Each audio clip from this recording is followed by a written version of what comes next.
It's gonna be so easy to rank these Stranger Things characters, especially Angela. She's a fan favorite. She's going straight to the top of the list, isn't she? No? Why are you getting, don't yell, why are you getting angry? Oh my gosh.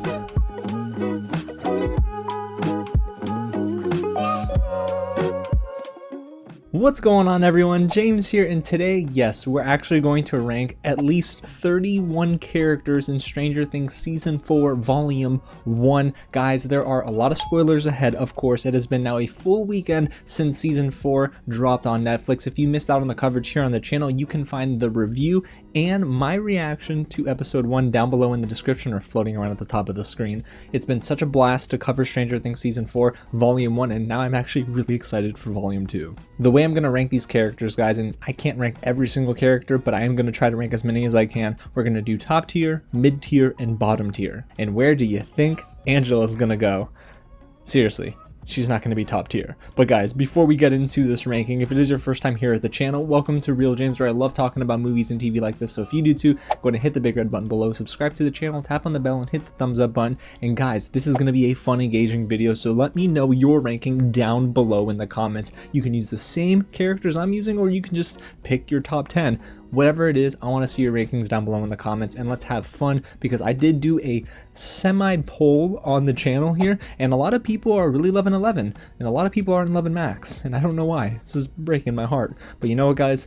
That's a good little transition. Let's get into the ranking right now. Alrighty, guys, so we're going to begin with 11, the titular character for Stranger Things, and there are going to be some characters here that are going to be easier to rank than others, but 11 for me is always going to be top tier. Is there any question as to where she should be ranked? She is the face for this franchise, and honestly, I loved what she did in Season 4. And yes, even though 11's bangs don't look that great in Season 4 at the beginning, I still love the fact that, you know, they gave Millie Bobby Brown that playing field. I mean, Massacre at Hawkins Lab, that episode was insane. I can't believe she was the one who didn't actually kill those kids. I thought she would have been the one to do that, but it was number one, Vecna himself, who killed those kids. My gosh, what an evil man. We'll get to him eventually, but now let's get into Mike, 11's boo or not. I don't know where they're at. They're kind of in limbo right now, it feels like, but Mike is okay. I like him as a character, but in Season 4 Volume 1, if you heard it in my review, I'm going to say it again. I think that Finn Wolfhard's acting is not very good and sharp here compared to the previous seasons,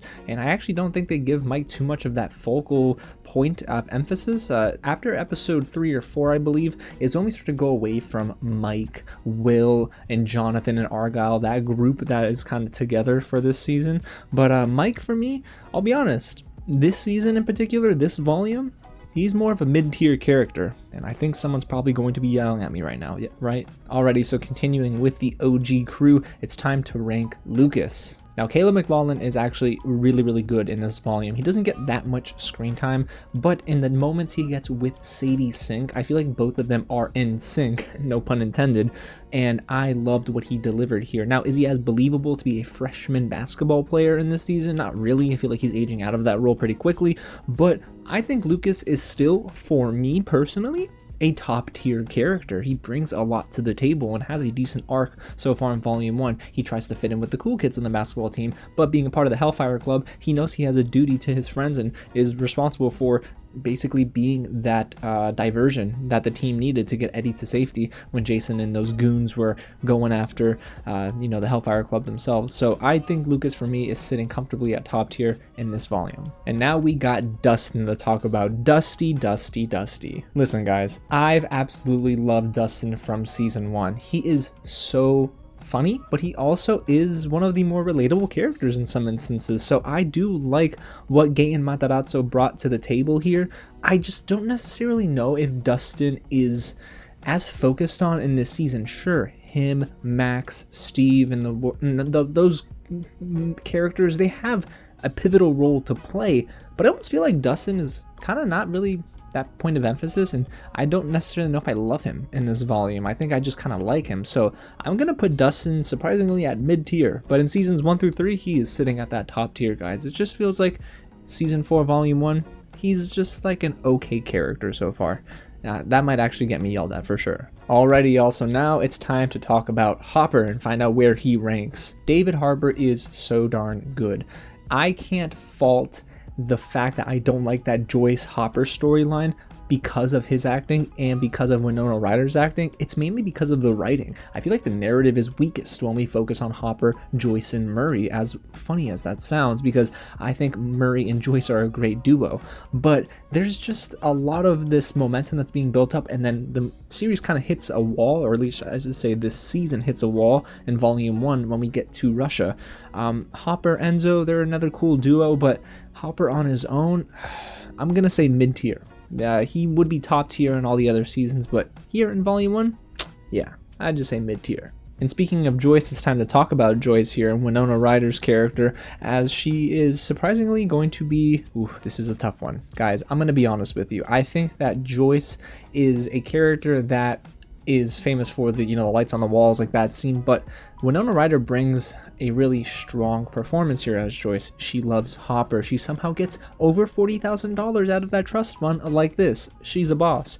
But I think Joyce, for me, again, falls in line with Hopper in the mid-tier. She's not necessarily the greatest character so far in season 4, but I'm gonna have her, yeah, right in the middle. Okay, now let's bring it back to our Stranger Things crew and get into Max and talk about why Sadie Sink is by far and away the best actor of the season. Ooh, guys, let me tell you, episode 4, Dear Billy, was a heartbreaker, okay? Just tore my heart out. I don't even know if that's the title of the episode. I think it is. If I'm wrong, let me know in the comments. But Sadie Sink brings it as Max. She delivers the best performance so far of season 4, volume 1. And you know what, guys? I'm going to be honest with you. Max would have been probably a mid-tier character last season, but for me right now, she's at the top tier. She's above 11 for me. I mean, yes, they're all in the same tier, but if I had to numerically rank them, way above 11. So yes, Max, top tier, let's go. And now we're transitioning to Steve, everyone's favorite, Joe Keery himself. And apparently people like the fact that the Duffer Brothers gave us Steve without his shirt on in the Upside Down.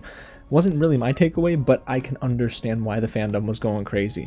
Guys, Steve is a delight. Joe Keery's performance is excellent, but I do love the fact that Steve has this chemistry with pretty much everyone, whether it be with Robin, Nancy, Dustin. It is just working for me, and in volume 1, he was again bringing the heat. So Steve for me is top tier. I'm telling y'all, I think he's gonna have an even bigger role to play in episodes 8 and 9. And if I had to theorize, if anyone's dying, I don't think it would be Steve, but I wouldn't be surprised if they kill off Joe Keery in Stranger Things. Whew. Alrighty, now let's talk about Robin and figure out where she ranks among the rest of our cast. Maya Hawke is so darn good here, and I love the performance she delivered. And I do think that there's this thing they tease like between Robin and Vicky, and they never really get back to it, but I have a funny feeling in episode 9 they probably will get together. It just seems to be one of those like narrative things. They'll address it early on and then they'll address it at the end. But Robin and Nancy, I'm not gonna lie, there is room for them to be like, I don't know, one of the more charming and endearing duos of Stranger Things, but alone, I think Robin holds her own ground. And I actually really loved that she took that stand when they went to the mental hospital to go and try and get a visit with Victor Creel. She really put her foot down and said, you know what, I'm a boss too. So Robin, let's go ahead and put her at the top tier. Let's go, y'all. I am so happy with Robin as a character this season. I can't wait to see what happens in the final 2 episodes. And her partner in crime, Nancy, yes, we are going to talk about her next. Guys, I have liked Nancy as a character since season 1. Maybe not a popular choice as one of your favorite characters, but Nancy, for me, I've actually really enjoyed her in every single season. Her character arc and evolution is really enjoyable to see unfold, and y'all, I can tell that Nancy and Steve, they got a thing again, you know what I mean? I think Nancy is not necessarily throwing Jonathan off to the side, but there's a little love triangle there. I think everyone knows it except for Jonathan.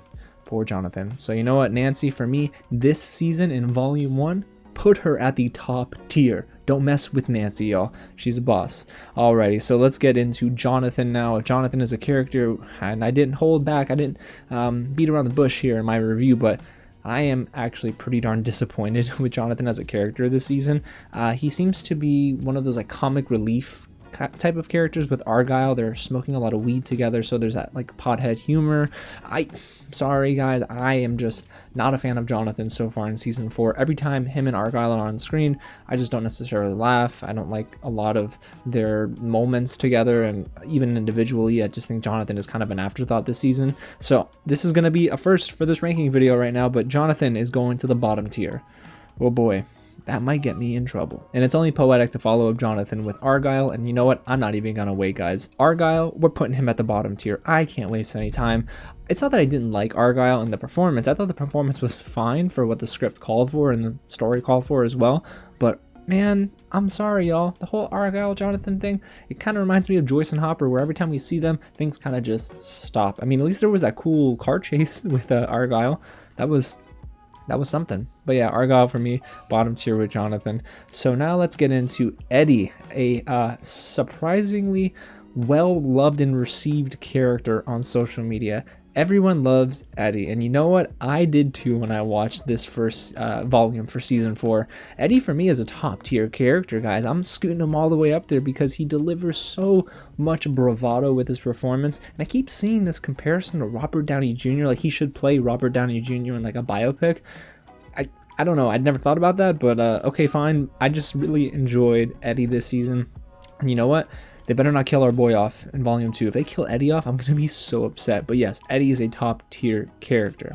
So let's continue with the E's here and get into Enzo, a guard for the Russian military who is trying to help Hopper get out of Russia, and essentially we start to realize that maybe he is a good guy after all, but not really. It's this weird gray area where you understand he's trying to atone for his sins, but I'm kind of rooting for Enzo and Hopper. I kind of want them to both to get out of there, but Enzo is one of those surprisingly fun characters to see in terms of the moments he gets with Hopper and also his dialogue. I kind of rooted for him in some moments, in others maybe not so much, but Enzo for me, not a top tier character, but definitely a mid tier character. Got that potential to go all the way to the top in volume 2 though. I'm curious to see what happens there. So let's move on to a familiar doctor, and I'm not talking about Dr. Owens. It's Dr. Brenner. My gosh, when they showed him, when they revealed the fact that he's working with Dr. Owens to help Eleven get her powers back, I thought, are y'all serious? What are we doing here? Why are we bringing Dr. Brenner back? But it makes sense because the Nina project is the only thing that can really get Eleven's powers to come back to her, and Dr. Brenner wasn't holding back any punches, man. However, I do think that this character is becoming synonymous with some of the more emotional moments in Stranger Things, and you know what? In season 4 volume 1, gosh, between Dr. Brenner and Eleven, there was some incredible amounts of emotion shared between the two. So yeah, you know what, Dr. Brenner? Never thought I'd say this in a million years, but top tier. All right.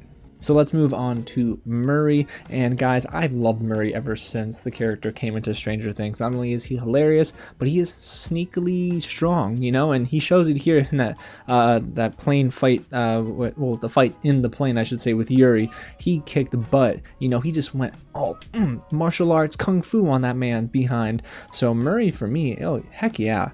Let's go. Let's throw up Murray in the top tier, y'all, okay? That character can't do any wrong unless he turns out to be a double agent, you know, then maybe that's bad. But no, Murray is so dope. So yes, top tier for Murray.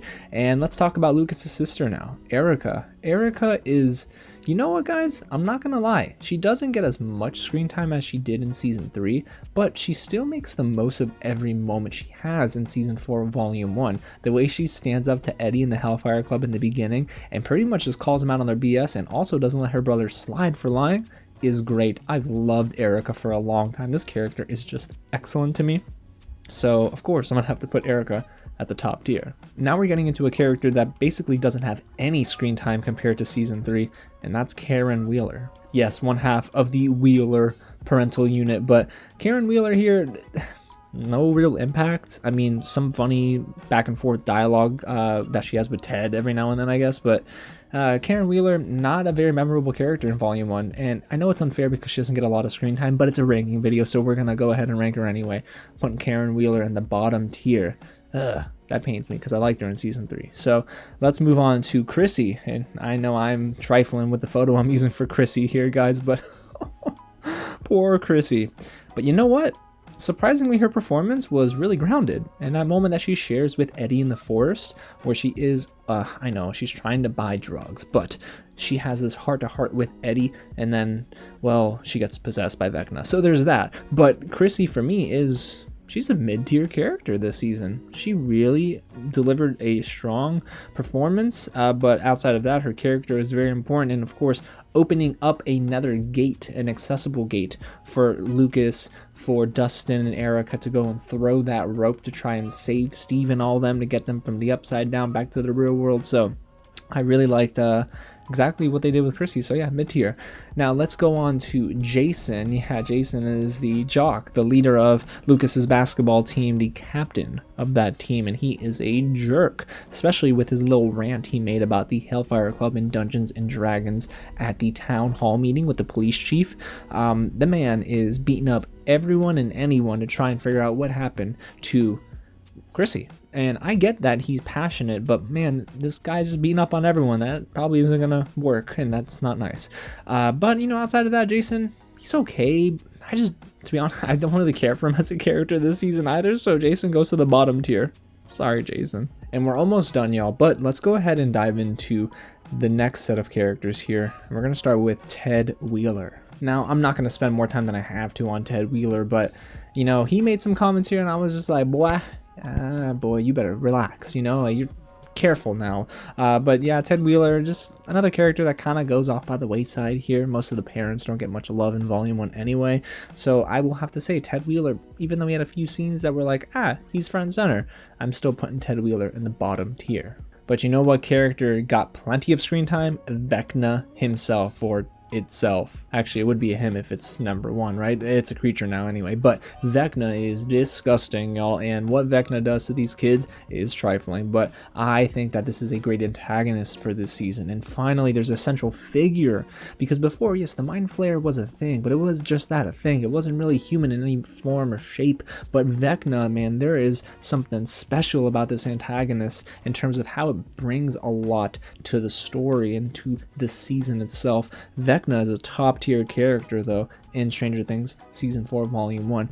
Yes, and if anyone disagrees, I'm gonna need y'all to somehow bring some reasoning to this, because Vecna's pretty much at the top with everyone else in the top tier. And then you got Victor Creel, who Vecna said, you know what, I'm gonna torture for the rest of your darn life. Yeah, it's rough, guys, but Victor Creel is one of those characters that is not necessarily around often, and there is this flashback episode, and then you of course get to see Victor Creel in the present time at the it's not really like a prison, or I guess it kind of is, it's like this mental institution, but ooh, lord, oh lord, Victor freaking Creel is so scary, honestly, but you do feel bad for him. So this is a tough one, yo. I'm not gonna lie, I thought I had Victor Creel at mid tier, but is he more of a bottom tier character? I would say for myself, in terms of this ranking, I'm gonna put Victor Creel at the bottom. Alrighty, so let's move along now to Will, Noah Schnapp himself. Oh boy, guys, we got something to talk about here. Will's story gets sidelined here, very much so, and I know you all have questions about that, but Will is not a character who's given much emphasis here compared to seasons 1 through 3, which, as we all know because we all watched those seasons, Will is a focal point for this show, but not so much in Volume 1 for Season 4.